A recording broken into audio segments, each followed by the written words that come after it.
டேன்னு சொன்னா அடிப்பியா மேல கைய வைடாங்கிற சீக்வன்ஸ்ல ஆரம்பிச்சு போலீஸ் ஸ்டேஷன்ல சட்டை இல்லாம ஃபர்ஸ்ட் நைட் அதுவுமா விக்ரம் பண்ணக்கூடிய சம்பவம் எல்லாம் தரமா இருந்துச்சுன்னு தான் சொல்லுவேன். 16 மினிட் ஒரு சிங்கிள் டேக் போர்ஷன்ல தரமான ஒரு சம்பவத்தை நம்ம எஸ்.ஜே. சூர்யா, சுராஜ், விக்ரம் எல்லாரும் ஒண்ணு சேர்ந்து ஸ்கிரீனை பிளாஸ்ட் பண்ற அளவுக்கு ஃபேன்ஸை பயங்கரமா என்ஜாய் பண்ண வச்சிருக்காங்க. ஒரு பக்காவான கமர்ஷியல் ஆக்ஷன் த்ரில்லர் டிராமா தான் இந்த வீர தீர சூரன். மஸ்ட் வாட்ச் மூவின்னு தான் நான் உங்களுக்கு ரெக்கமெண்ட் பண்றேன். தியேட்டர்ல தரமா எல்லாருமே என்ஜாய் பண்ணுவீங்க.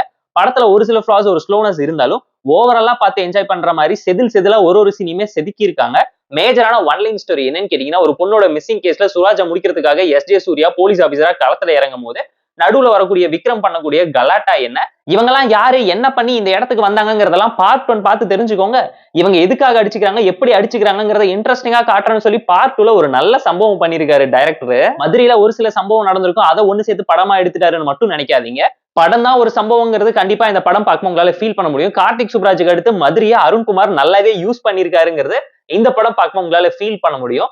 அவரோட விஜய் சேதுபதி நடிச்ச சேதுபதி மூவில இருக்கக்கூடிய நிறைய ரெஃபரன்ஸை பிளாஷ்பேக் போர்ஷன்ல அதே டெம்ப்ளேட்டட் ஸ்டோரியை மட்டும் லைட்டா உருவிட்டாரோன்னு கண்டிப்பா நீங்களே யோசிப்பீங்க.